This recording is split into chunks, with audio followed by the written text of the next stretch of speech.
বিসমিল্লাহির রহমানির রহিম। প্রিয় ভাই বোনদেরা, কেমন আছেন? আশা করি ভালো আছেন। আমি একটা কাজ নিয়ে আপনাদের মাঝে আসলাম। এটা হচ্ছে আপনার কাটিং মেশিন। এই ওয়ারিংটা অনেক জোড়াতালি ছিল, এই জন্য কাইটা এটারে ঠিক করতেছি। আর এটার পাশে যে সার্কিটটা আছে, এটা হচ্ছে আপনার সেন্সর কাজ করে সার্কিটটা। এই সার্কিটটা খুব প্রবলেম করতেছে, এজন্য এটা রিপেয়ারিং করার জন্য এগুলা খুলতেছি, কাটতেছি। ভিতরে সার্কিট আছে, ম্যাগনেটিক কয়েল আছে।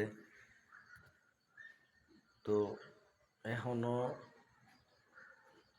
শেষ হয় নাই। আসলে পুরো ভিডিও তো আসলে দেওয়া যায় না, কাজটা তো সময় ব্যাপার, এজন্য তো আশা করতেছি যতটুকু পারতেছি আপনাদের মাঝে কাজ দেওয়ার চিন্তা ভাবনা আছে, দিচ্ছি। সবাই আমার সাপোর্ট করবেন, লাইক করবেন প্লিজ, আর ফলো দিয়ে যাবেন। আর আরও কাজ বাকি আছে। এটা হচ্ছে এটা কাটিং মেশিন। এটা হচ্ছে আপনার ওই কি বলে এটা, এই জুতার ইনসোল, তারপরে জুতার আফার, কেস কেস জাতীয় যে কেসগুলো যে আমরা তৈরি করি, বাজারে যে কেসগুলো হয়, এই কেসের যে আফারগুলো আছে কাপড়, এই মেশিনে হাইড্রোলিকের মাধ্যমে এটা কাটা হয়। এখন আমি ওই হাইড্রোলিকের কাজই করতেছি, ওই হাইড্রোলিকটা কাজ করতেছে না। এটার সার্কিটাতে হিট দিলে কাজ করে, না হলে করে না। এই জন্য সার্কিটের যে ভিতরে ক্যাপাসিটার আছে ওটা পরে খুলবো। এখন আপাতত ওই ওয়ারিংগুলো ঠিক করতেছি। দেখতে পাচ্ছেন আপনারা।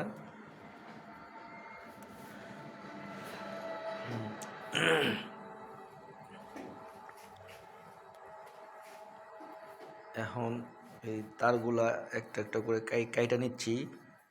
নেওয়ার পরে হয়তো সম্ভবত আরও সামনে আরেকটা ভিডিও আছে, এটা যেভাবে সেটিং করবো, এটা সুন্দর করে চ্যানেলের মাধ্যমে এটা সেটিং করব পার্ট বাই পার্ট তারগুলা। তারপরে ওই ভিডিওটা আপনাদের কাছে দিব। তারপরে মেশিনটা কেমন, কিভাবে চলে, কিভাবে কাপড় কাটে, সেটুকু একটু দেখাবো আপনাদের। সবাইকে ধন্যবাদ ভিডিওটা দেখার জন্য।